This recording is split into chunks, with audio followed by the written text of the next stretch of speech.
Neoliberalismo é uma doutrina político-econômica que defende intervenção mínima do Estado, livre comércio, corte de despesas governamentais e privatizações. Ou seja, o aumento da atuação do setor privado na economia. Na América Latina, a política neoliberal foi implementada inicialmente no Chile, nos anos 70. No Brasil, a adoção desse modelo ganhou força a partir dos anos 90.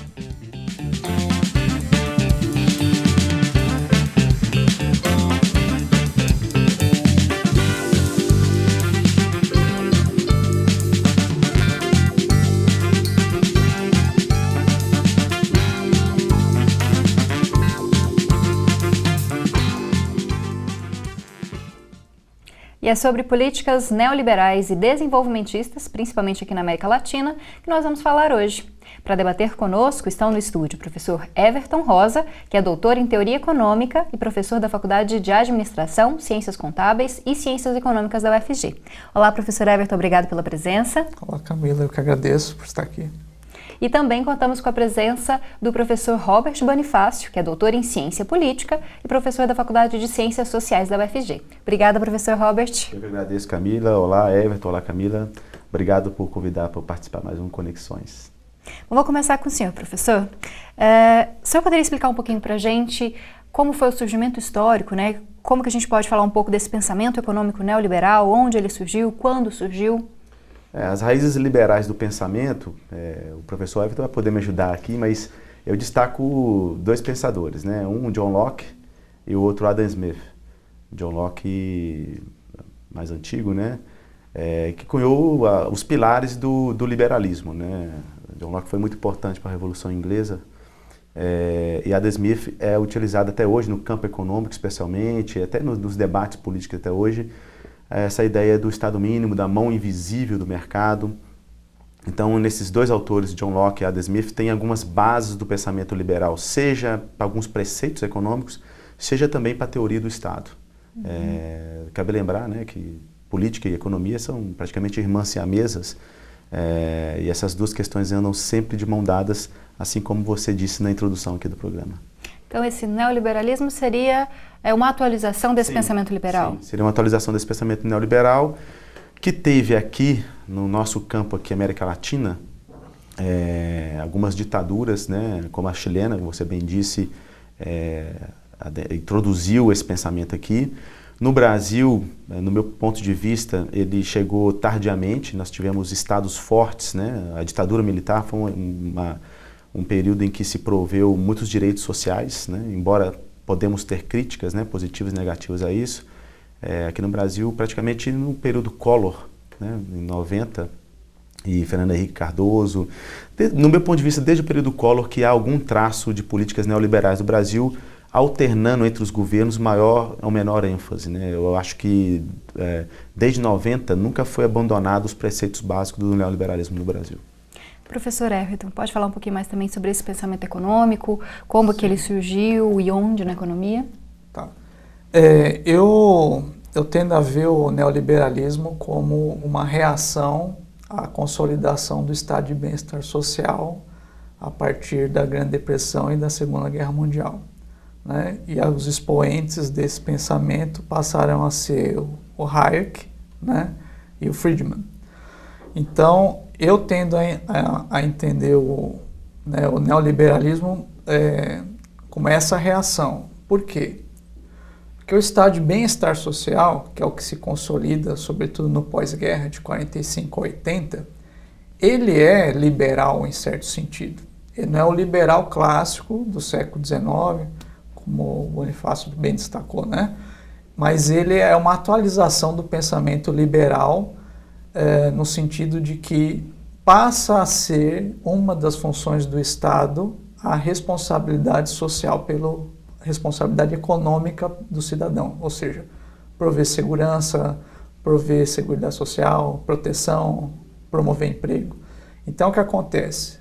Hayek e Friedman, né, eles vivem a Grande Depressão, eles vivem a Segunda Guerra Mundial, e eles vivem o quê? O que o Karl Mannheim chamou de o diagnóstico de nosso tempo, que é o quê? O capitalismo liberal fracassou, surgiu um bloco soviético, uma alternativa, e as democracias né, que se mantiveram, elas passaram a ter maior atuação do Estado, sem contar os regimes totalitários ali da Alemanha e Itália que surgem.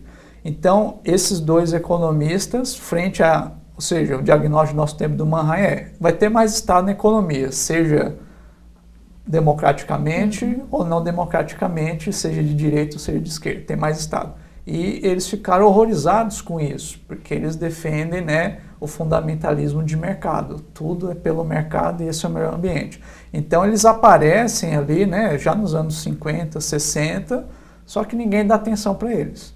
Eles só vão ser importantes no contexto dos anos 70, da crise do petróleo, a instabilidade do capitalismo global, e a partir dos anos 80 com os governos Reagan e Thatcher. Então, fundamentalmente, é um neoliberalismo, acho que assim, né, na minha opinião, eu sou bastante crítico, né, do liberalismo eles pegaram só o nome, porque a razão de ser é o quê? Desmontar o estado de bem-estar social. Esse que é o ponto central deles. E existe alguma característica mais atual desse momento de tecnologias, de interligação, conectividade do mundo todo? Isso também interferiu nesse liberalismo? Alguma alteração? O meu diagnóstico é esse da revolução tecnológica ali nos anos 70, né, da tecnologia da comunicação, permitiu, né, exacerbar processos que já estavam, né, como a especulação financeira em escala global, isso ficou tudo mais fácil, né?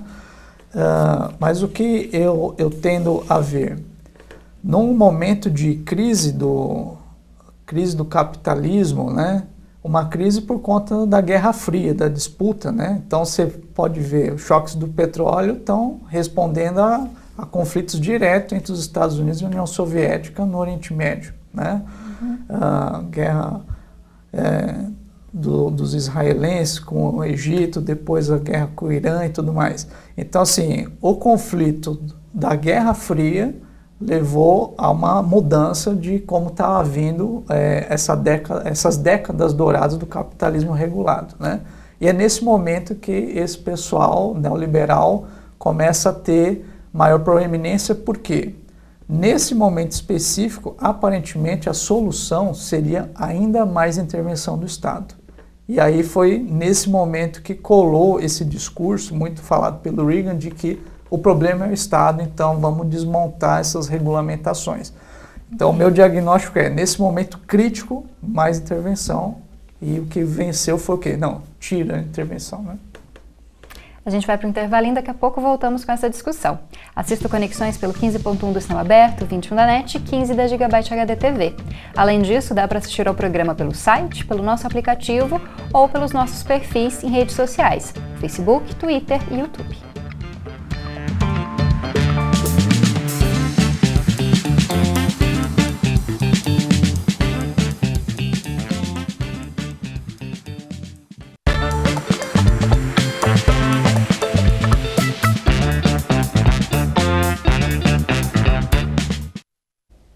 Estamos de volta para discutir as políticas neoliberais e agora, principalmente nesse bloco, a respeito dessas políticas na América Latina. Para falar conosco, estão aqui no estúdio o Everton Rosa, que é professor da Faculdade de Ciências, professor da FACE, UFG, e o professor Robert Bonifácio, esse sim, professor da Faculdade de Ciências Sociais da UFG. Professor Robert, o senhor começou falando a respeito da chegada desse modelo à América Latina, no Chile anos 70, Brasil anos 90. Quais são as consequências desse modelo neoliberal na América Latina, onde os países, em sua grande maioria, são pobres ou em subdesenvolvimento? Acho que essa categoria nem se usa mais, né, nas ciências políticas e econômicas. Como que essa redução do Estado resultou para a população, para as políticas desenvolvidas aqui na região? Quando eu considero, por exemplo, que as políticas neoliberais chegaram no Brasil nos anos 90 e nunca mais nos deixaram, é porque, independente dos governos que passaram de lá até hoje, a pauta é sempre de redução do Estado, focalização das políticas sociais,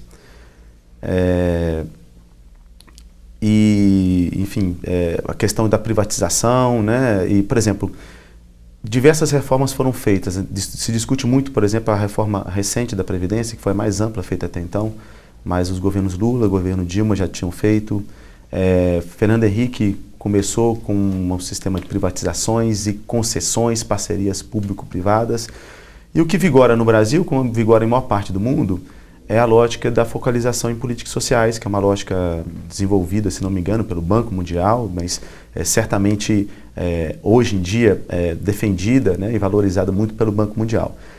Quais que são as consequências disso? Eu creio que tem consequências positivas e tem consequências negativas.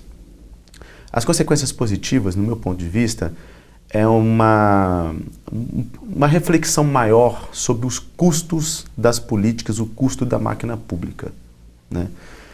Muitas das vezes se reflete, se demanda, se vocaliza questões pensando apenas em direitos, deveres, oportunidades, mas pouco em custos. Eu acho que qualquer ação, intervenção estatal, que no meu ponto de vista é bem-vinda, eu me considero mais um desenvolvimentista do que um neoliberal, mas tudo isso tem que ser bem planejado. Então, uma coisa que entrou na agenda a partir dessa onda neoliberal foi a avaliação de políticas públicas, que eu acho que é importantíssimo, você saber medir e avaliar o que funciona e o que não funciona. Então, eu acho que a maior contribuição dessa onda neoliberal é essa. Pelo lado negativo, eu acho que eu vejo muito mais questões, né? A primeira delas é sempre pensar nas questões sociais como um custo. Você vê na grande mídia notícias, o aumento do salário vai acarretar em despesas de não sei quantos bilhões, a criação de determinada política pública vai gerar um custo de não sei quantos bilhões, e não se reflete sobre quanto que isso movimenta a economia, o quanto que esse gasto pelo Estado movimenta a economia. E no mais, para finalizar, para ser bem rápido, eu acho que são os preceitos, algumas questões muito ilusórias, como a mão invisível do mercado e a ideia de que tudo que é privado é melhor gerido que público. Nossas duas das maiores empresas do Brasil são públicas, Banco do Brasil e Petrobras. Então, isso já desfaz o mito de que tudo que é gerido pelo público é ruim. Professor Everton, concorda, discorda? Bem, o Keynes, que é o arquiteto intelectual da economia do pós-guerra, né? Ele via que os liberais como Hayek eles seriam importantes para evitar que o Estado também tivesse uma megalomania de se expandir para todas as searas da atividade social, né? Então ele via, vocês liberais, vocês vão ter um papel importante de fiscalizar o que o Estado faz. Então, a posição do Keynes em relação a eles, e sobretudo falando sobre o Hayek, né, que escreveu um livro, né, O Caminho para a Servidão, então ele fala, moralmente eu concordo com você, só que, de novo, o diagnóstico do nosso tempo é o colapso do capitalismo liberal, é mais Estado na economia, porque as pessoas precisam ter segurança econômica. Os empresários precisam ter segurança econômica, né? Na economia de mercado, o cidadão não é nada se ele não tiver dinheiro. E o dinheiro basicamente vem do trabalho, né? Então, para o Keynes era tranquilo, vai ter mais papel do Estado na economia e os liberais são bons. É importante eles porque eles vão evitar os excessos. Só que isso ele estava pensando em 45, ele morre em 46, e praticamente essa batalha estava perdida para o lado liberal, até os anos 80, em que o que começa a acontecer? Eu entendo essa posição que o Robert destacou, né? Mas muitas vezes, como o Milton Friedman dizia, não importa muito qual que é o objetivo da política, a visão que a política tem. O que importa é o resultado. Mais ou menos, porque do ponto de vista da política econômica, nem sempre a política econômica funciona porque os agentes podem reagir de forma diferente em contextos diferentes. Professora, só para conseguir fazer mais uma perguntinha nesse bloco, Claro. Esse exemplo que o senhor citou, dos agentes agem diferente, a gente pode usar isso para falar do Chile, por exemplo, que entrou numa crise agora, recentemente, com movimentações sociais, com pedidos de alteração dessa política neoliberal? Eu estaria pensando mais em algo, por exemplo, uma taxa de juros básica num determinado momento, isso é suficiente para a economia decolar, ter um boom de investimento na economia. Essa mesma taxa de juros, o mesmo patamar, num outro contexto, é um contexto de depressão. Por quê? Porque a perspectiva dos agentes econômicos é diferente, ainda que a taxa seja a mesma. E do ponto de vista das políticas econômicas, isso acontece muito. Então, no fim, a defesa do Friedman não é ver o agente, o cidadão, como cidadão, mas o cidadão como usuário de uma coisa. Então, questão, quem deve financiar, por exemplo, transporte público? Na visão do Friedman, tem que ser quem usa. Na visão cidadã não, os cidadãos, todos vão financiar o transporte público, querendo usar ou não. Ou seja, de um jeito tu vai ter um transporte público potencialmente de qualidade, sobre toda a nação, e do outro você tem o que tem hoje. Porque a visão não é a visão de cidadão, é a visão de usuário. Então, se eu não quero pagar por aquilo, então eu não devo ser taxado sobre aquilo. Então, a gente vive esse tipo de coisa, né? Então, assim, é importante que a política pública seja escrutinada, né? Porque o Estado é um agente muito grande e ele tem muito impacto na economia mesmo. Então, tem que ser escrutinado. Só que tem que ser visto qual é o objetivo das políticas. Por exemplo, um Bolsa Família, qualquer programa assistencial no mundo. Eventualmente, alguém vai achar algum desvio. E não é esse desvio que vai, não, vamos desmantelar o programa porque tem desvio. Se tem ser humano, vai ter alguma coisa errada, entendeu? Os programas são maiores que isso, porque há princípios, e os princípios normalmente são constitucionais. E lá no Chile... Agora eu vou ter que interromper, professor, deixar para a gente falar no próximo bloco. Bom, nosso tempo desse bloco terminou, mas daqui a pouquinho a gente fala um pouquinho mais do Chile e também do Brasil, se der tempo, né?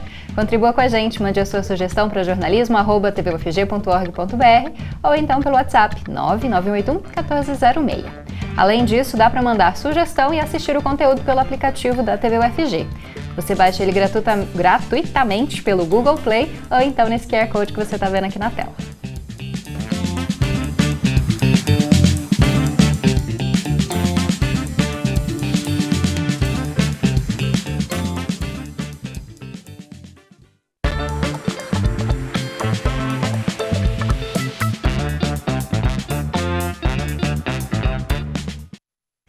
Estamos de volta para finalizar a nossa conversa de hoje, que fala sobre as políticas neoliberais, principalmente na América Latina.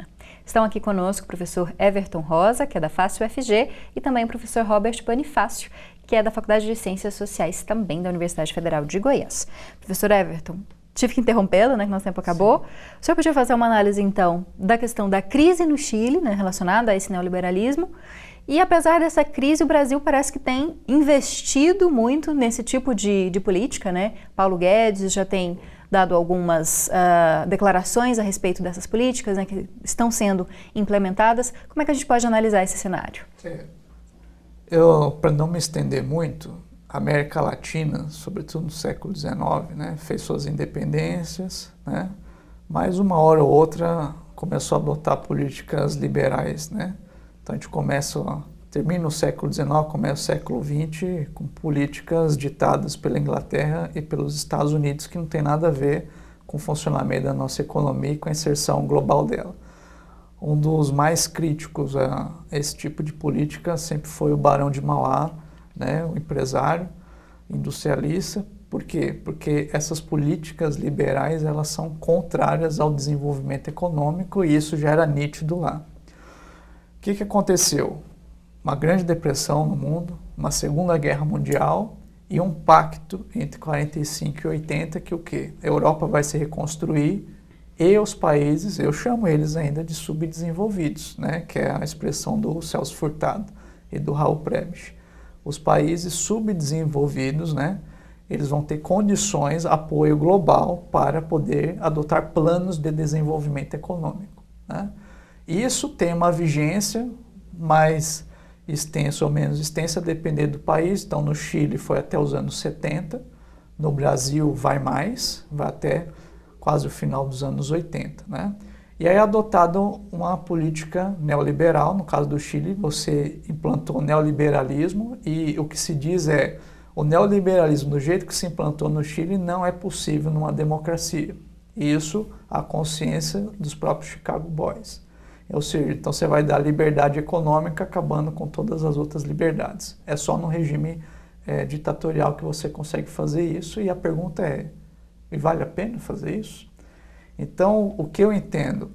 O Chile sempre foi, né, a estrelinha, né, da América Latina para os setores mais conservadores alinhados a esse tipo de política neoliberal, ignorando que metade do PIB do Chile é exportação de cobre, e o preço do cobre aumentou demais, né, de 70 para cá. Então, se o preço do cobre caísse, seria a mesma coisa que a Venezuela. Então, como era um experimento neoliberal, então essa é a joia que serve para defender essa política para todos os outros, né? O que acontece? A população, muitas das políticas, você só vê os impactos dela a longo prazo. Por exemplo, a questão da aposentadoria, né, da Previdência no Chile, né?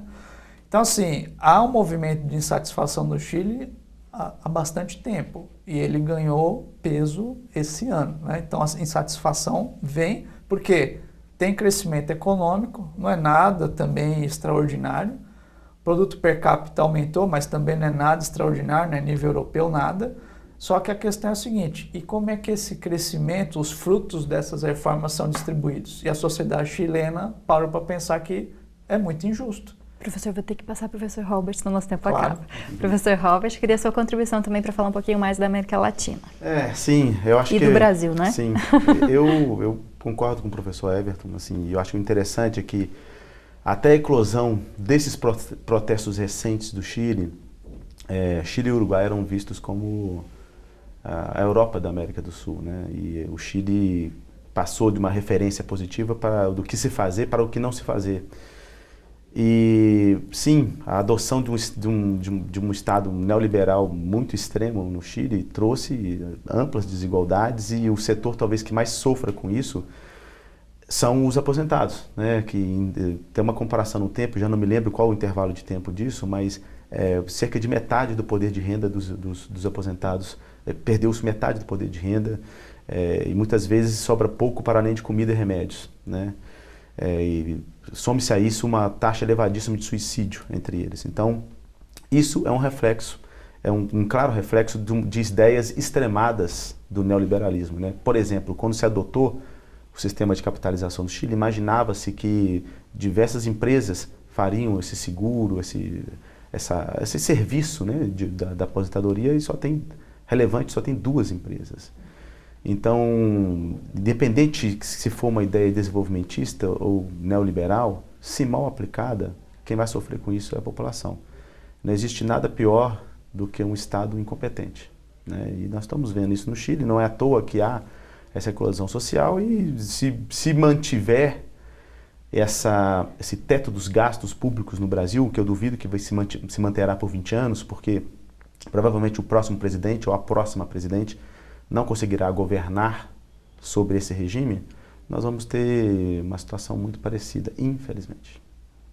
O final não foi muito positivo, mas a gente tem que ser realista, né? Muito obrigada, professor Everton, de novo aqui com a gente, nosso convidado de honra, né? Obrigado, agradeço bastante por essa oportunidade. Obrigada também, professor Robert, de volta com a gente no Conexões. Eu agradeço, eu estou sumido, mas vou aparecer mais. Muito obrigado pelo convite. Muito obrigada para vocês. E o Conexões de hoje acaba aqui. Também agradeço a sua audiência e peço para você continuar acompanhando a gente. Pode ser pela nossa programação convencional, pelo aplicativo, pelo site ou pelas redes sociais. Te espero no próximo debate.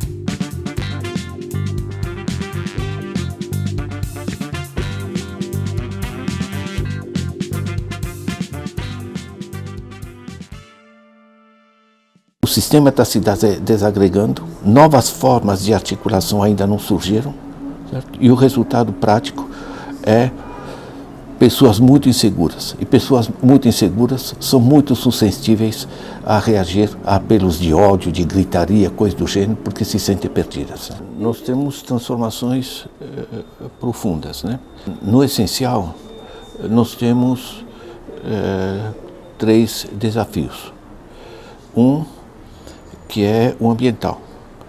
Não é só o clima, que é um desastre que está se avolumando de maneira dramática, mas nós temos a liquidação da vida nos mares, no solo. Nós em 40 anos perdemos 52% dos vertebrados do planeta, até os insetos estão desaparecendo, as abelhas estão desaparecendo, a polinização está se fragilizando. Nós temos um excesso de quimização de tudo, inclusive gerando problemas, a expansão do câncer no mundo, etc., por excesso de produtos químicos, coisas do gênero na alimentação, né? Nós temos a liquidação da cobertura florestal do planeta, né? Nós temos uma invasão de plástico por toda a parte, é uma coisa completamente surrealista. Então, em termos ambientais, nós temos desafios que são realmente dramáticos. Nós estamos destruindo o planeta, essa é a realidade. Somos 7,7 bilhões de habitantes. Quando nasceu meu pai, éramos 1,5 bilhão, né? Hoje somos 7,7 bilhões e todo mundo querendo consumir mais. Isso não funciona. O segundo eixo é a desigualdade. Nós estamos destruindo o planeta, mas em benefício só de uma minoria. Certo? Nós temos a ampla maioria da população está em situação difícil. Nós temos 4 bilhões de pessoas que o Banco Mundial classifica como não tendo acesso aos benefícios da globalização, que é uma forma elegante de dizer que eles são pobres, né? Nós temos 820 milhões de pessoas que passam fome, está aumentando. Nós temos nos países africanos, nós temos setor informal na faixa de 70% da população, você não tem como ganhar a vida, né? No Brasil nós temos um setor informal que atinge níveis da ordem de 40%, enfim, realmente temos um problema, né? Só a mortalidade infantil são cerca de 15 milhões de crianças que morrem por ano de fome ou no acesso à água limpa. Sabemos onde estão, custa uma merreca e não se faz nada. Então temos o problema ambiental e o problema social como 2 eixos fundamentais para a gente resolver. Onde estão os recursos financeiros para financiar essas políticas? Porque nós sabemos o que fazer, está nos Objetivos do Desenvolvimento Sustentável, temos as tecnologias e o dinheiro está onde? Por exemplo, em paraísos fiscais. Em 2012, para um PIB de 73 trilhões de dólares, portanto, volume de produção no mundo, nós temos cerca de 30 trilhões em paraísos fiscais. Isso não funciona, né? Porque, na realidade, nós temos um sistema em que os ganhos financeiros são muito mais importantes do que os ganhos produtivos. O PIB no mundo aumenta da ordem de 2,5% ao ano. O lucro de aplicações financeiras, né, compra papéis, bancos, especulação com moedas, com commodities, etc., todos os processos especulativos rendem entre 7% e 9%. Onde vai o dinheiro? Vai para onde rende mais, né? É tão simples assim. E, portanto, o nosso problema é que o sistema financeiro navega no planeta e não temos governo planetário, enquanto os governos são nacionais, cada um tenta puxar para o seu lado. Então você tem um desajuste radical, né, uma disfuncionalidade, porque sabemos o dilema que é o meio ambiente, a desigualdade, e as finanças e as coisas não se trozam para um resolver a situação do outro, né? Então esse é o dilema, né? Nós sabemos que nós temos que ter uma economia viável, um sistema ambientalmente sustentável e um sistema que socialmente seja justo. Essa é a equação que a gente tem que resolver. Então, na realidade, nós temos uma perda de capacidade de governo, de rédea sobre o processo. Isso abre espaço para governos, enfim, que são eleitos pela gritaria, por dizer que são antipolíticos, e na realidade desagrega a própria democracia, né? Nós somos muito ameaçados, né? O sistema está se desagregando, novas formas de articulação ainda não surgiram, certo? E o resultado prático é pessoas muito inseguras. E pessoas muito inseguras são muito suscetíveis a reagir a apelos de ódio, de gritaria, coisa do gênero, porque se sentem perdidas. Olha, nós vamos pegar o mecanismo de financiarização. Eu dou um exemplo que ajuda as pessoas a entender, porque um bilionário se aplica o seu dinheiro. Ele não vai fazer investimentos que dá trabalho produzir. Ele compra papéis. Se ele compra papéis que rendem modestos 5% ao ano, 1 bilhão rende 137 mil reais ao dia. No dia seguinte, o dinheiro dele rende sobre 137 mil, mais o bilhão inicial, e gera a chamada bola de neve financeira.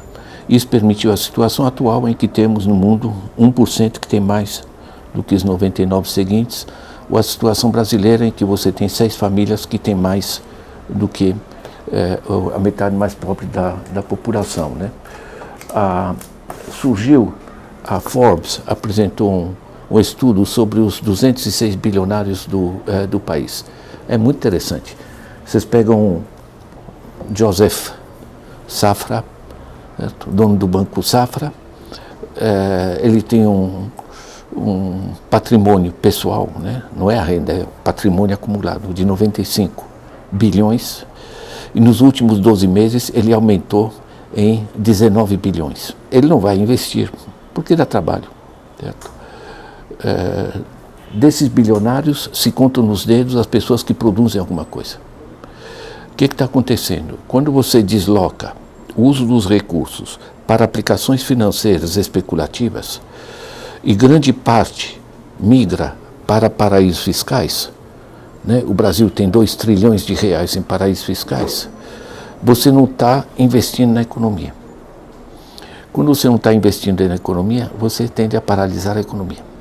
Então, nosso problema do emprego não é só as tecnologias e o que vai acontecer com a economia do imaterial, coisa do gênero. Nós temos uma fragilização da economia em geral, que ela eles quebraram a economia através, porque você não pode conseguir tanto dinheiro assim para todo o sistema financeiro e ter ao mesmo tempo dinheiro, digamos, para as famílias consumirem, para as empresas investirem e para o Estado poder desenvolver políticas públicas. Gerou-se um dreno, esse dreno quebrou a economia. Então, isso é o ciclo atual. Nós estamos em crise.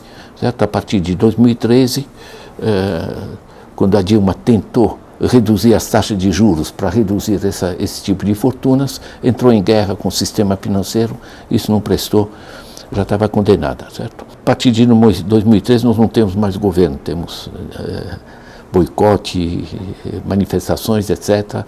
Ela se elegeu, mas como disseram, vai se eleger, mas não vai governar, não governou.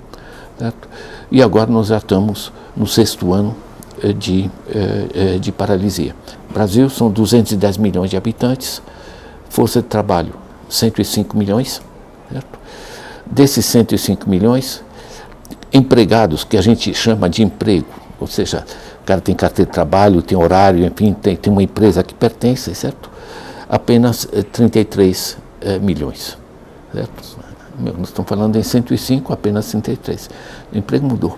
Uma coisa é dizer que as novas tecnologias, elas ameaçam empregos, né? Saem todos esses estudos, saiu agora da Organização Internacional do Trabalho, o futuro do emprego, né? Em que se diz que tantos empregos, tantas profissões vão desaparecer nos próximos anos, coisa do gênero. A preocupação é muito mais ampla. Mesmo antes dessas transformações, nós já temos uma gigantesca subutilização do trabalho. Toda a discussão de que nós não temos dinheiro para a Previdência, não temos dinheiro para isso, para aquilo, enfim, não está ligada ao que o Estado gasta demais e essas bobagens, né, toda essa farsa que estão utilizando, né, mas o fato que você tem uma imensa subutilização da nossa força de trabalho, né? O que acontece quando você tem mais dinheiro no Estado? E que funcionou durante esses anos da década dourada. O Estado tem mais dinheiro. Como ele tem mais dinheiro, ele financia uma parte para o que as famílias precisam e que não podem comprar. Eu não compro minha escola, eu não compro meu hospital. Eu tenho que ter acesso. São bens de consumo público. Então, aumentou o SUS, aumentaram a construção de universidades, de escolas, etc, etc. Ou seja, você melhorou ainda mais a situação das famílias, que aumentou sua renda, portanto, o dinheiro de compra, e aumentou o acesso ao bens de consumo público. Melhorou a situação das famílias. Eu fiz um cálculo simples. No governo Lula e Dilma, só o que se reduziu de mortalidade infantil são 300 mil crianças que deixaram de morrer. Tá? Isso é aritmética, não tem complicação. Certo? O que faz o Estado com a outra parte do seu dinheiro? Uma parte vai para consumo público, outra coisa, infraestruturas. Infraestruturas melhoram a produtividade das empresas, infraestrutura de transporte, telecomunicações, etc. Resultado, as empresas se tornam mais produtivas. Esse é o sistema que funciona. Certo? E não é complicado, não precisa ter grandes manuais de economia para entender como o sistema funciona. O que aconteceu é que com o sistema financeiro drenando as famílias, não sei quem ali está endividado, né? Mas no Brasil temos 64 milhões de adultos que estão enforcados nas dívidas, né? Chama negativados, né? Paul chama pessoas com nome sujo. Você travou, as pessoas não estão conseguindo pagar o que compraram, imagina comprar mais. Resultado, você travou a economia, certo? Porque travando a demanda, as empresas não têm para quem vender. Eu achei muito interessante o comentário de um empresário. Ele diz assim, realmente com a quebra dos direitos trabalhistas, está mais fácil eu contratar. Mas para que eu vou contratar se eu não tenho para quem vender? Então, na realidade, você paralisou a economia e, paralisando a economia, você reduziu os impostos pagos do consumo das famílias e os impostos da produção. Resultado, você quebrou o Estado. Eles quebraram o Estado, só que atribuem isso ao governo anterior, o que é uma farsa, né? Olha, a financiarização é geral, tá? É um processo que está ligado ao fato que o dinheiro deixou de ser moeda impressa pelo governo e passou a ser sinal magnético emitido por bancos. É um sinal magnético que viaja na internet, então o desajuste financeiro é global. O que tem é que no Brasil ele se tornou absolutamente grotesco, porque não tem técnicos, você tem uma população que nunca teve uma só aula como funciona o dinheiro. A gente estuda Dom João VI, Dona Carlota Joaquina, não estuda como funciona o dinheiro, certo? Então você tem uma fragilidade e as pessoas se deixam depenar de maneira escandalosa. Mas, na realidade, nós temos um sistema que é planetário e que simplesmente se deformou de maneira radicalmente mais forte. Esses caras de Wall Street, todos esses grupos, esses grandes bancos, eles chupam esse dinheiro, mas eles dizem, e vendem ações, as coisas, dizem, não, mas nós reinvestimos. Certo? Aí foram procurar quanto reinvestem. De cada $10, reinvestem 1. Certo? Porque o resto fica girando na ciranda financeira justamente porque a aplicação financeira rende mais. Nós temos a declaração também assinada de 130 bancos, dos maiores do mundo. Eles têm ativos de 47 trilhões de dólares, para um PIB mundial da ordem hoje de 80 trilhões. E eles declaram mais ou menos na mesma linha, certo? O princípio do respeito aos acionistas, de procurar não financiar projetos que danificam o meio ambiente, enfim, o conjunto desse processo, e pasmem, até transparência sobre seus fluxos financeiros, certo? Tantas empresas e tantos bancos declararem que nós vamos mudar, significa que estão começando a sentir o calor, certo? Porque tem muita gente indignada no planeta. Esse negócio não está funcionando, certo? O sistema neoliberal durou 40 anos e não funciona, certo?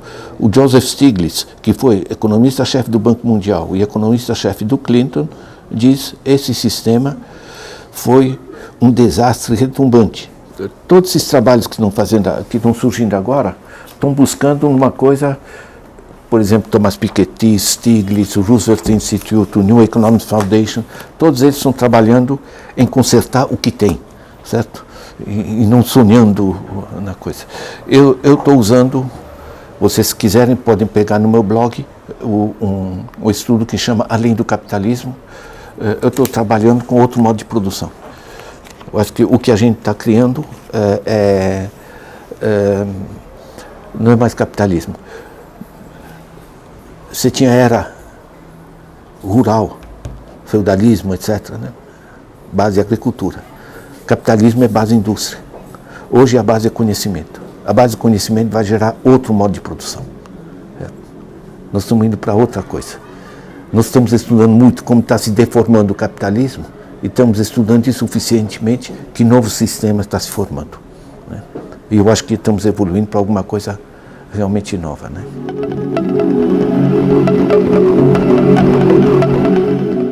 E aí como é que começou o plano que foi o plano que eles sempre tentaram colocar em prática e que agora é em prática?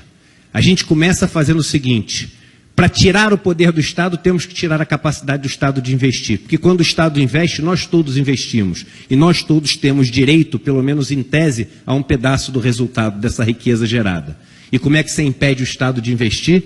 Fazendo uma emenda constitucional 95, que proíbe durante 20 anos os investimentos do Estado. Ele não é um limite de gastos, a não ser que você não considere juros da dívida gasto. E aí, quando você impede o Estado de investir, a gente olha e fala o seguinte: mas e agora? Como é que a gente vai crescer? Se a gente precisa gerar riqueza para sobreviver, alguém tem que investir. Aí surge a iniciativa privada na mão de meia dúzia de pessoas e fala o seguinte: não se preocupem, eu vim para salvar vocês. Eu sou o salvador da pátria. Aí a gente fala: mas você investe? Aí eu invisto, eu gero empregos, eu gero crescimento, mas... E aí, assim como um sequestrador que assalta um banco e bota as pessoas de refém, eles começam com as exigências. Primeira exigência: eu quero que vocês passem uma reforma trabalhista. Aí eu começo a investir. O que é a reforma trabalhista se não diminuir o custo da mão de obra? É tão simples quanto isso. Você faz com que as pessoas possam trabalhar mais em condições diferentes, com menos poder de negociar o valor do seu trabalho, com menos poder de combater as ilegalidades que são feitas contra ele. O que acontece imediatamente com o preço da mão de obra? Cai. E para eles o preço da mão de obra é simplesmente mais uma das linhas da planilha de Excel, como tem aluguel, como tem o preço da luz, como tem o preço do algodão se ele faz uma camiseta. Não existe uma pessoa, um nome atrás daquele número. Há muito tempo nós deixamos de dar nomes aos bois. Eu, quando era pequeno, meu avô tinha uma fazenda e ele falava assim: nunca dê um nome ao boi, porque senão você não consegue matar. A gente parou de dar nome aos bois e hoje a gente mata, sem preocupação. Somos todos números de uma planilha de Excel, sujeitos a cortes, emendas e contas de chegada. E aí a gente passa a reforma trabalhista e fala: solta o refém, por favor. Ele fala: não, só solto quando você passar uma reforma da Previdência. E aí a gente passa a reforma da Previdência. E ele não vai investir, porque ele só vai fazer quando a gente passar a reforma tributária. E a gente vai fazer a reforma tributária. E ele não vai passar só quando a gente fizer uma reforma administrativa e diminuir o tamanho do Estado. E quando tiver feito tudo isso, ele não vai investir. E vai falar o seguinte: na verdade, o que precisa é o Estado voltar a investir para induzir. E aí vai cair a emenda constitucional 95. Mas quando ela cair, todos os mecanismos foram feitos para não cair nada da riqueza que for gerada na mão do trabalhador, na mão daquelas pessoas que geram a riqueza. E vão cair só na mão dessas pessoas que concentram já todo o capital do Brasil. Num país como esse, não existe democracia, porque a verdade é que a meia dúzia de famílias que detêm esse poder econômico no Brasil, elas decidem qual a reforma da Previdência que vai passar, elas decidem qual a reforma tributária que vai passar, elas definem qual é a reforma administrativa que vai passar, mas tem uma diferença. Eu não votei em nenhum fabricante de cerveja, nem dono de banco, para ditar os caminhos da minha vida. A gente vota em deputados, em senadores, em governadores, em prefeitos, em pessoas que já não são representativos das pessoas que a gente vê na sociedade, mas pelo menos são eleitos pelo voto. Agora, não são esses empresários que devem ditar os caminhos que a gente deve seguir. E enquanto a gente acumular essa riqueza, esse capital na mão dessas pessoas, a gente vai ter uma falsa impressão de que os rumos desse país vão estar sendo tomados pelas pessoas que foram votadas, mas vão estar sendo tomados por aquelas pessoas que detêm mais o dinheiro. A gente vive num país onde cada CPF não vale um voto, cada real vale um voto, quando a gente está falando sobre os caminhos que vão ser decididos para a gente seguir. E é isso que a gente tem que mudar para poder viver num país mais democrático. É isso aí, muito obrigado.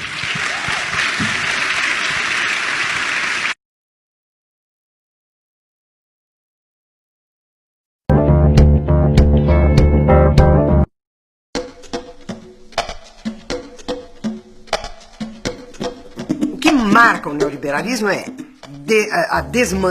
desmantelamento de todas as formas de social-democracia.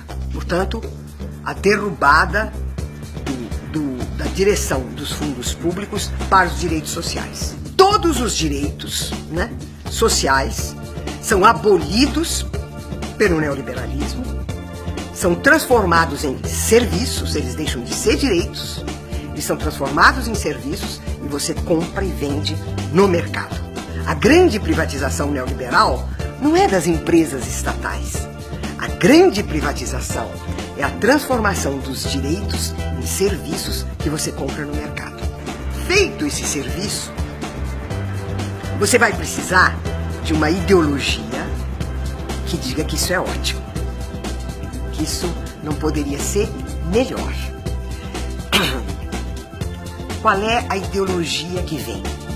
A ideologia neoliberal é de que não existem classes sociais. Cada indivíduo é um investimento que a família faz. E esse investimento faz com que cada indivíduo pense a si próprio como uma empresa. Ele é o empresário de si mesmo. Ele acredita que ele vai em busca de um emprego e que ele negocia, que é isso que a PEC do fim do mundo fez, né?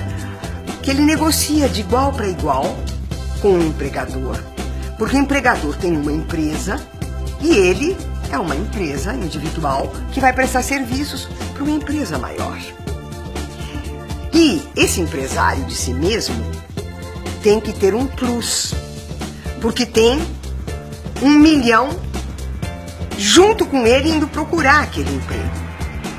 Então ele precisa de um plus. Qual é o plus que ele tem? Ele tem que chegar na empresa para a qual ele vai prestar serviços. Ele não diz mais que ele vai trabalhar, ele vai prestar serviços porque ele é um empresário. Ele vem com o diploma, com o seguro-saúde, com o seguro de aposentadoria. Depois, dependendo do grau da competição, ele fez um MBA. A família pagou para ele fazer um MBA. Depois, os tios disseram, olha, vai entrar bem na competição, a gente vai caprichar. Nós vamos te dar de presente de Natal um terno completo, uma gravata das melhores e um corte de cabelo. E ele vai. Ele vai porque ele é portador de um conjunto de elementos que garantem, primeiro, que ele não vai ser despesa nenhuma para a empresa que vai tomar os seus serviços e que ele tem condições de competir com os outros empresários de si mesmo em melhores condições. Então, o que você desenvolve é um individualismo levado ao ponto máximo, porque cada um se pensa como empresa de si próprio. Esse individualismo levado à competição no seu ponto máximo, e o desencargo por parte do Estado e por parte das empresas de todos os direitos desse sujeito. Porque ele tem que chegar com tudo prontinho. O diploma, o plano de saúde, o plano de previdência e, de preferência, algum currículo mais reforçado. Então, você corrói por dentro a classe trabalhadora. Os jovens trabalhadores não se veem mais como trabalhadores. Eles se veem como pequenos empresários que prestam serviços a uma outra empresa. E é por isso que a sociologia inventou que tem uma nova classe média. Porque o indivíduo se vê a partir dos critérios que eles dão para definir uma classe: renda, profissão, escolaridade e consumo. e diz então que tem a classe A, B, C, D, E na sociedade. Cada um, em função desses critérios, se localiza e se considera ou B ou C. Portanto, se considera classe média. Essa é a grande ideologia neoliberal, da medianização da sociedade inteira, a perda da referência de classe social, o individualismo competitivo, a privatização de todos os direitos e a ideia de que se você consegue todos esses elementos como empresa de si próprio, você entrou no campo da meritocracia. Isso se chama a meritocracia. Ou seja, fazer o indivíduo acreditar que tudo isso ele obteve por mérito próprio. E ele mergulha nessa exploração de cabeça erguida, achando que ele é parte do sistema. É uma tragédia.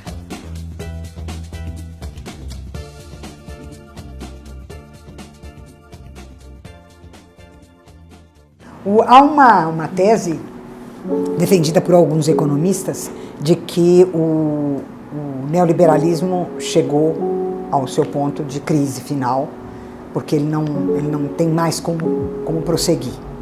E eles falam numa mudança na infraestrutura industrial, que eles chamam de a indústria 4.0. O que talvez a gente esteja assistindo é esse instante de um ponto de mutação em que o neoliberalismo, tal como a gente conhece, vai efetivamente passar por uma mudança, e nesse momento de crise ele faz aquilo que é típico no capitalismo. Quando você analisa os momentos de forte crise no capitalismo, a resposta dele é sempre a resposta autoritária.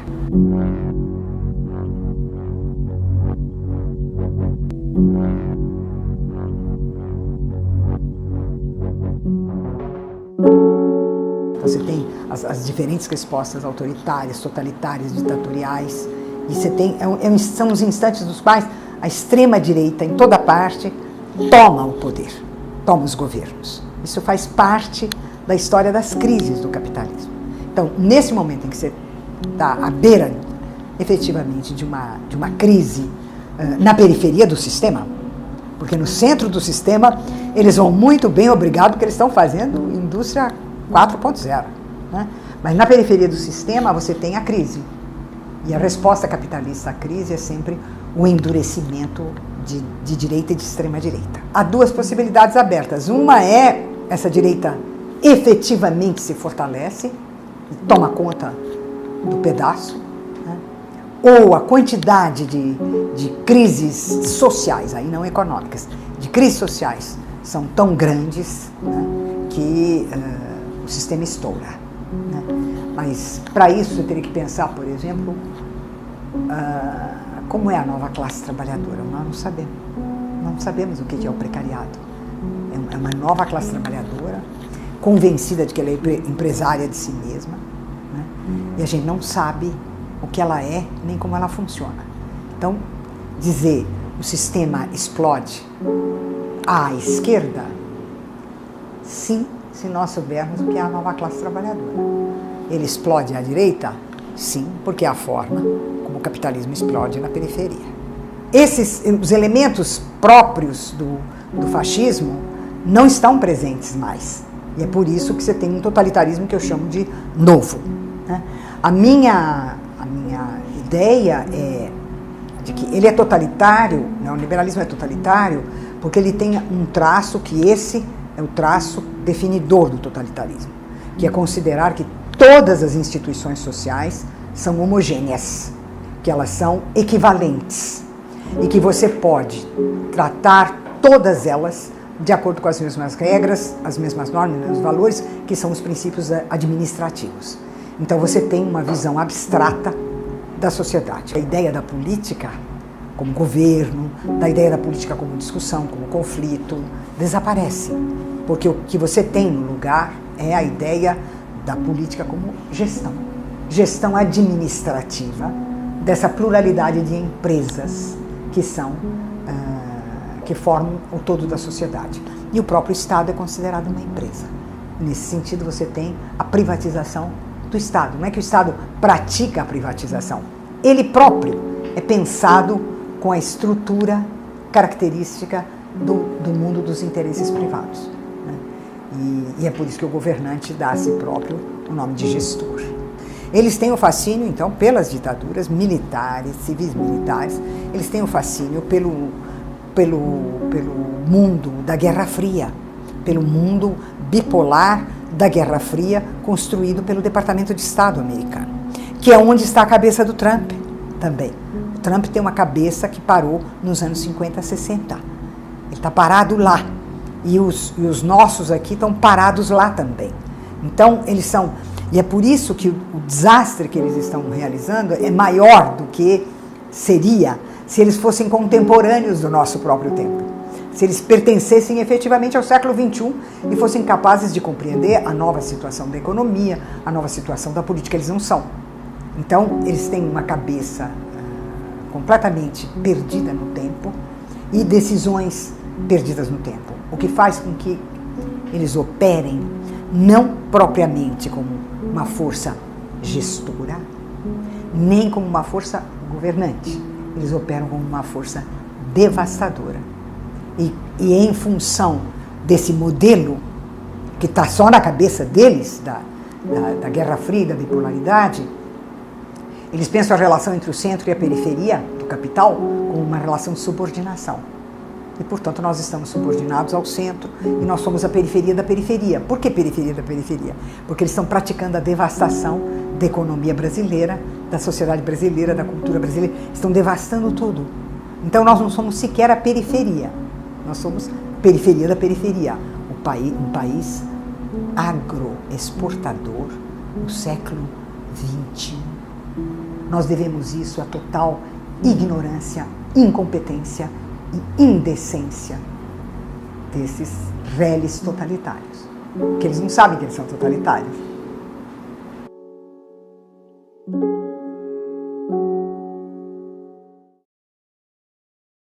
Amigas, amigos, hoje nós estamos conversando com Juca Ferreira, ex-ministro da Cultura.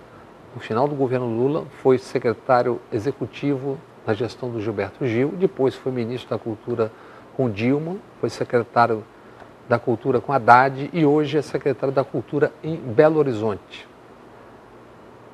Chile explodindo, Peru, Argentina tentando se livrar do Macri, Bolívia, Brasil. O que nós estamos vivendo? Equador. Equador, Haiti. Se a gente for sair daqui, Equador, Haiti, Hong Kong, o que nós estamos vivendo hoje?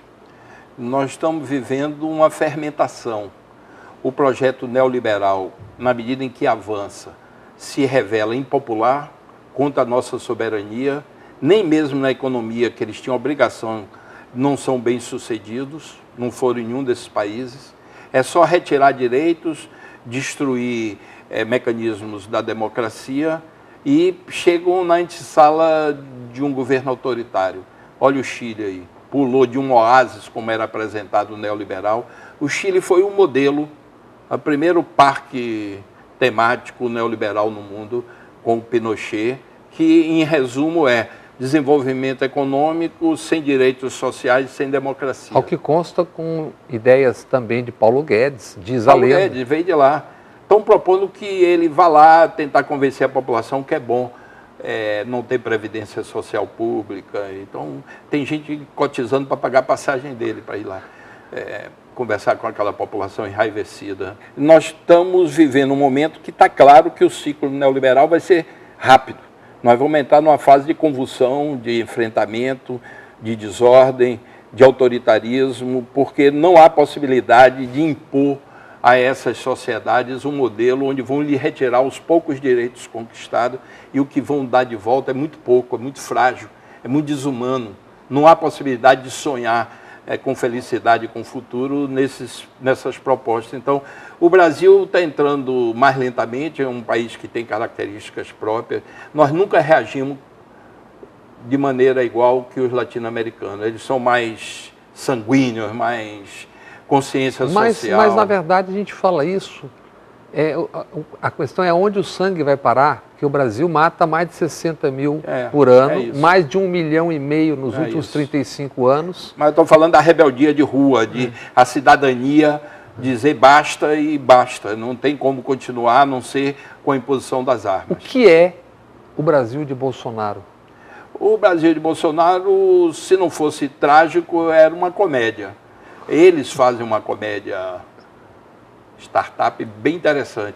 Quando entra Damares, o ministro das Relações Exteriores, esse ministro da Educação e mais uns 3, e a família de meio ambiente, e a família de Bolsonaro, a gente vê o lado caricatural do projeto deles. Mas tem um lado que está trabalhando, você vê que a ministra da Agricultura não gosta de aparecer e já aprovou mais de 400 agrotóxicos. 410 até o fim de outubro. É isso. Então, tem um lado perverso e tem um lado caricatural. É a associação entre o neoliberalismo do capital financeiro com os neofascistas. É isso que a gente está assistindo.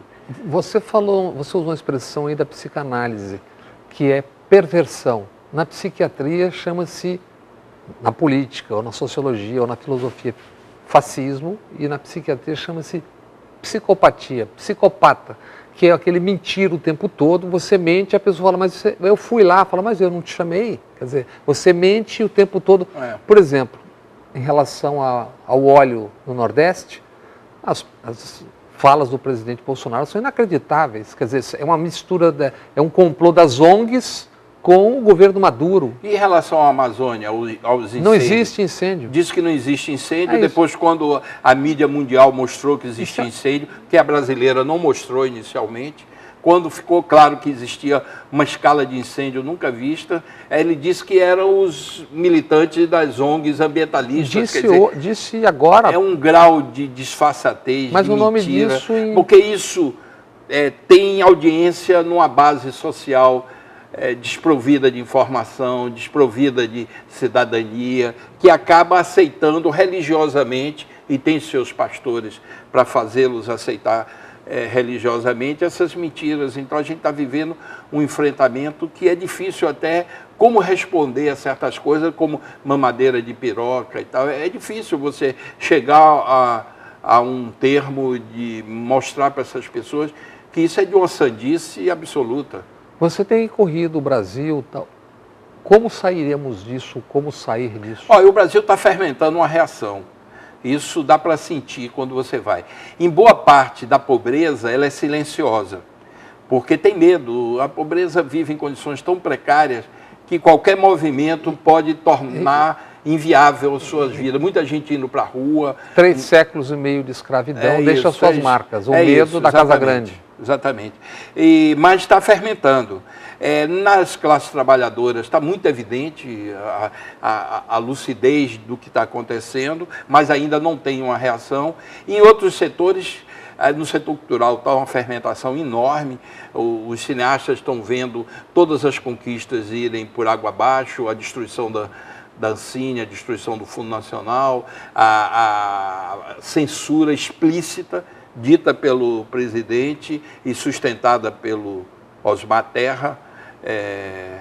Então, o teatro, botaram um louco lá no teatro, um camarada que está delirante, que agrediu Fernanda Montenegro e que está entregando teatros a organizações religiosas. Então, nós estamos vivendo um momento onde tem um lado trágico, por exemplo, a perda de soberania, a venda a preço de banana do pré-sal, a tentativa de vender e desmontar a Petrobras, a Embraer, e outras que virão, o Banco do Brasil. Eles têm um projeto absolutamente dantesco para o país, transformar a gente num entreposto comercial sobre o comando americano. É isso que eles querem. E o outro lado tem um lado caricatural, delirante, de Jesus na goiabeira. É parte da estratégia. Eu tenho uma percepção que é o seguinte: muitos amigos meus não gostam. Eu digo, eles são caricaturais, mas tem um esquema hiper bem montado do que é de melhor em termos de comunicação por trás. Não duvidem de que isso tem raízes fora do Brasil. E falando nisso, PT, esquerdas em geral, me parece que continuam dormindo em relação ao mundo digital. Eu também acho. E o contra-ataque, o ataque. Eu também acho. A última eleição presidencial, a gente bem comportado, como se tudo tivesse dentro dos conformes, fazendo uma explicitação racional do que representa essas políticas públicas, sociedade, e eles contaminando a sociedade com o ódio, com o medo. O medo é muito importante para eles. O medo sempre está associado à extrema-direita. Sempre tem um general ali ameaçando. É, um general ameaçando e inimigos fantasiosos, manter a população temerosa de desenvolver uma racionalidade para entender o mundo. Isso é permanente na extrema-direita. Reich trabalhou muito esse tema. Mas otimismo, ceticismo na razão e otimismo na ação. Eu diria o seguinte, a curto prazo a gente ainda vai sofrer. Eu não vejo ainda uma estrutura, os partidos estão meio perplexos. Essa fermentação, até ela virar política, vai levar um tempo. É isso. Os partidos estão perplexos. Nós não temos uma cultura democrática, nem cultura de frente, como o Uruguai tem. Ceder parte do seu programa para ter o outro como parceiro. Então, nós podemos montar uma frente liberal, de centro-esquerda. Essa frente vai ter que vir de baixo. Vai ter que vir de baixo. Vai estar vindo de baixo. Já tem aproximações importantes. Ela vai forçar em na cima. base da sociedade. Então, a gente vai sofrer durante tempo. Agora, eu acredito que o Brasil é muito maior do que esse projeto medíocre que eles querem nos impor. Você acha que as mulheres vão voltar para casa, belas e recatadas, para se submeter ao macho doméstico dentro das regras caducas? Não vão. Os homossexuais, toda essa comunidade LGBT vai voltar para o armário e entregar a chave para Bolsonaro, para Damares e esses loucos que andam pregando esse retrocesso? Não vai. Os negros vão querer perder o que conquistaram, que ainda é pouco, mas conquistaram acesso à universidade e tal, e deixar de lutar pelas outras conquistas. Os indígenas vão ceder suas terras para o minério ser explorado, etc. Tal. Não vai. Então é o seguinte, nós estamos construindo um momento de muita dificuldade da sociedade brasileira, mas vai chegar um momento onde essa tensão, esse equilíbrio tenso vai se romper. E mais, tanto quanto ou mais grave do que isso, os meninos de bicicleta felizes, segundo numa analogia diz a marca, entregando coisas, comida, documentos, etc., e não tendo nenhum direito. Se o cara for atropelado, se ele for roubado, se ele morrer, quem paga? Ninguém recebeu, nem quem pagou, nem quem mandou. É engraçado, você levantou uma questão cotidiana importante desse momento. Precarização do trabalho. A uberização do trabalho. Precarização do trabalho. A Europa reconheceu que há uma relação de trabalho da Uber com os que trabalham para ela. Então há uma relação de trabalho, portanto há obrigações de fazer parte da proteção ao trabalhador. No Brasil, os tribunais, os primeiros posicionamentos é de que não tem relação trabalhista nenhuma, porque não foi assinado um termo. Então é o seguinte, aqui eles querem que o Brasil seja o Chile do século XXI. O que Pinochet conseguiu, manter a sociedade sob o tacão militar e construir um projeto de desenvolvimento econômico sem direitos, sem bem-estar, onde a população não é considerada, é um projeto para a gente aqui. Agora eles querem fazer isso dentro desse processo, acreditando que o Brasil vai ficar de bobeira o tempo inteiro. Mas sempre tem saída. Claro, a saída eu não sei dizer. Mas acho que um cara disse aí que quem disser que sabe o que vai acontecer no Brasil está mentindo. Nos próximos meses, ou está mentindo ou não sabe nada. É mais ou menos isso. Mas alguma coisa vai acontecer. Há uma fermentação no ar que eu acho que vai produzir. Beleza. Tem bebidas destiladas e bebidas fermentadas. O Brasil, se fosse uma bebida, seria das fermentadas. Valeu, um abraço, Beleza, Luca. Legal. Até mais. Beleza.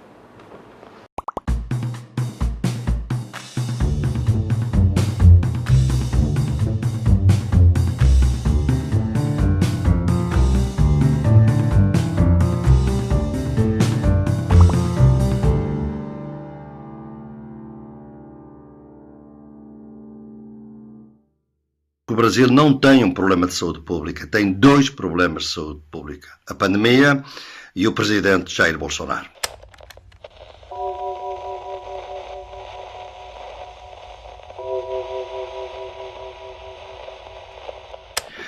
Companheiros e companheiras, falo-vos de Portugal, da minha aldeia, no isolamento voluntário em que me encontro, para vos dar duas mensagens muito rápidas. A primeira é que esta grande crise humanitária que estamos a viver está a revelar duas coisas. Em primeiro lugar, a total falência dos governos da direita e de extrema-direita para salvar vidas, poupar vidas num momento de crise tão grave, porque põe os seus interesses económicos acima dos interesses da vida. Exemplos: a Inglaterra, os Estados Unidos, a Índia e o Brasil. Mostra também duas coisas. Independentemente do regime, os países menos atingidos pela lógica neoliberal do capitalismo selvagem e bárbaro, disposto a sacrificar vidas para salvar os seus lucros, resolvem melhores problemas da crise que todos os outros. Singapura, Taiwan e China. Mas o Brasil tem um caso especial, porque o Brasil não tem um problema de saúde pública, tem dois problemas de saúde pública: a pandemia e o presidente Jair Bolsonaro. Jair Bolsonaro é obviamente um homem transtornado mentalmente, um louco que deve obviamente sair do poder o mais rapidamente possível. Mas a sua loucura não é indiscriminada. A sua loucura dá-lhe sempre para aquilo que os interesses económicos das elites brasileiras que o puseram no poder querem continuar a perseguir. É aproveitar esta crise para destruir toda a lógica de proteção do trabalho e dos trabalhadores no Brasil, toda a lógica social, de políticas sociais, aproveitando a crise para criar um Estado completo de capitalismo totalmente selvagem. É isso que ele está a fazer. Mas é verdade que há lutas importantes e urgentes. A luta importante é evitar que essa política siga adiante. A luta urgente é impedir Bolsonaro de continuar no poder. São as duas crises que estão relacionadas. A pandemia é importante, obviamente, e é a mais importante de todas. Mas a mais urgente é que Bolsonaro deixe de ser presidente do Brasil. E depois, as forças de esquerda, que têm estado perturbadoramente silenciosas neste caso, apesar dos panelaços, é evidente que é muito importante saber que a luta depois começa. Uma luta muito forte, porque o próximo presidente, neste caso Mourão, certamente vai querer continuar a seguir as políticas de proteção dos interesses económicos da burguesia que puseram, em primeiro lugar, Bolsonaro no poder. E aí tem que haver uma luta, obviamente. Tem dois problemas depois. Há um problema económico, que é Paulo Guedes, e um problema político, que é Sérgio Moro. São as lutas que é preciso travar a seguir. Mas a luta mais urgente é esta. Eu urjo todos os brasileiros e brasileiras a realizarem quanto antes, sejam de esquerda ou de direita. O exemplo dos governadores é um bom exemplo. É preciso sacar este homem do poder e toda a sua família e toda a corja de máfia miliciana que está à volta dele e que quer destruir o Brasil. É esta a missão de agora. Um grande abraço solidário aqui de Portugal.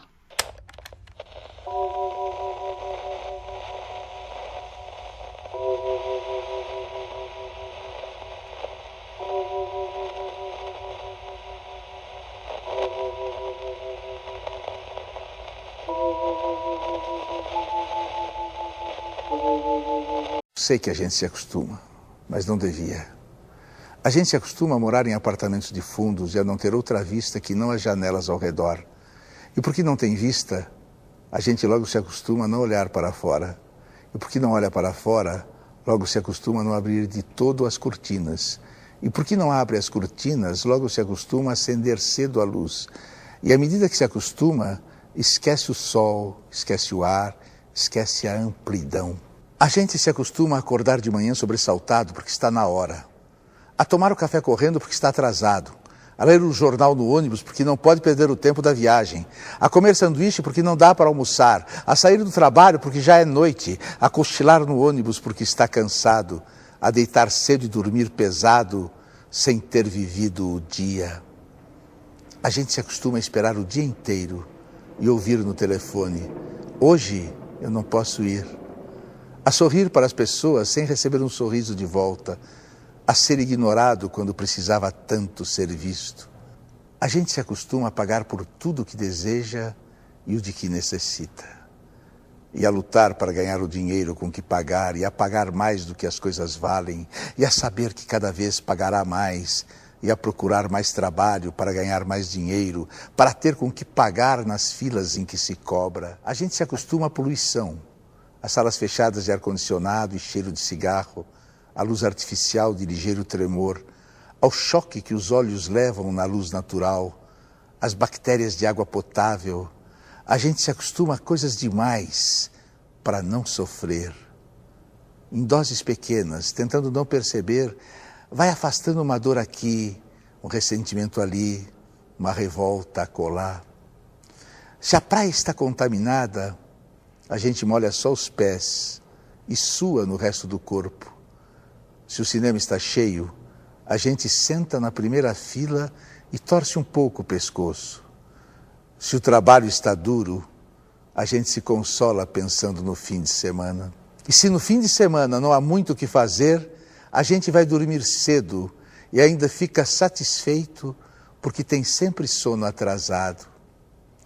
A gente se acostuma para não se ralar na aspereza, para preservar a pele, se acostuma para evitar feridas, sangramentos, para poupar o peito. A gente se acostuma para poupar a vida, que aos poucos se gasta e que gasta de tanto se acostumar e se perde de si mesma.